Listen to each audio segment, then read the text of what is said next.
All right, hey everyone. So it's Dan here, and I'm here with Meagan, so the owner of Casa Del Marmol. Do me a little favor and tell me a little bit about, your business here and how'd you get into it?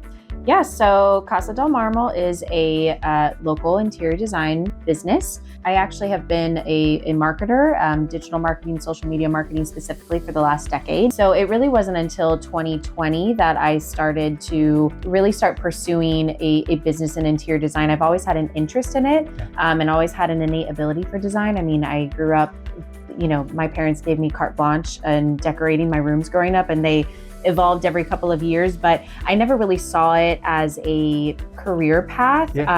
Up until 2020 when we bought our house and we started doing a lot of renovations to the home ourselves and documenting it. And there was an interest from some of the people that were following me to help design their homes. And so that really kind of lit a flame to maybe make something of this. Yeah. So I've been kind of dabbling in it for some time and doing that on the side while I was still working my full-time marketing job. But then recently, about a month ago, I quit my full-time job to pursue this full-time. So I'm very excited to be full-time interior design now and really nurture my business. I'm really excited to be fully committed to it now. You should, right? It's always like that scary thing, right? For entrepreneurials, and it's like, oh, you got that W-2 job, it's safe, but once you dive in, like you're going to do great on it. So I'm happy for you. Yeah, you really got to take that leap of faith. I mean, that was really what it came down to is there's never going to be the right time to make that transition. So really just taking a bet on myself and making it happen. So good. I'm excited for you. Awesome. So tell me a little bit. You mentioned interior design. So what services do you provide? I really focus primarily on residential design, and a lot of my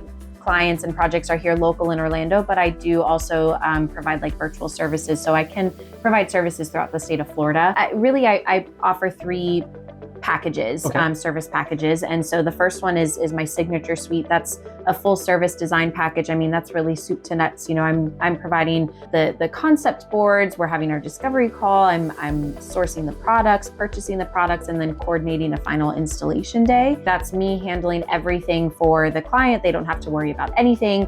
They're obviously a part of the process and approving the decisions along the way, but they really are not, they're pretty hands-off in the process. And then I have my middle tier package, which is an e-service design package. And that is the majority of the full service design. But the difference is that I'll source all of the products for the client. But at that point, I'll hand it off to them. They're going to be responsible for purchasing their products and coordinating shipping and delivery and all that good stuff. I provide them with the space plan so they know how to lay everything out. But that one is, they're a little bit more involved on the client side.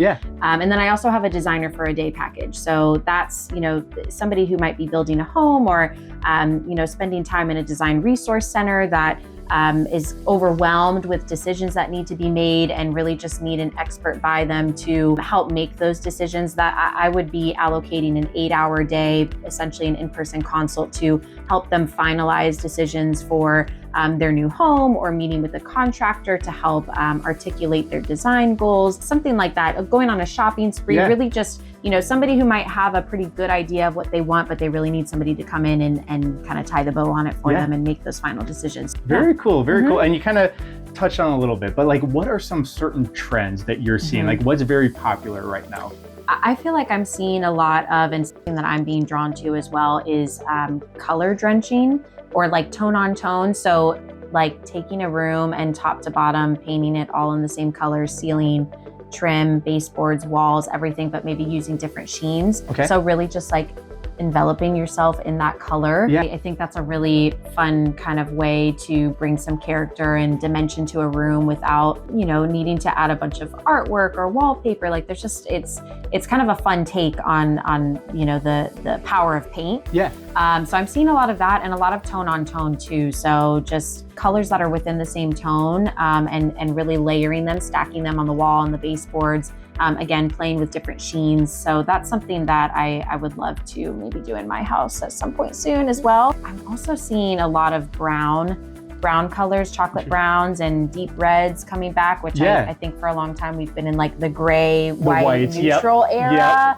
And it's just becoming a little bit sterile, and people are craving like that rich warmth color. And you know, like all the good things in life are chocolate and you know, wine, chocolate chip cookies, cake. So bring it all in. Yeah, like it will remind you of can't go wrong with that. Yeah. I'll be hungry when I walk into a room or something.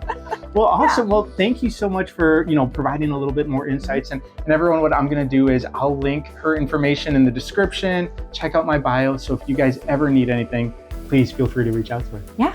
Awesome. Thanks. Thank you so much. Appreciate it. Yep. Appreciate it.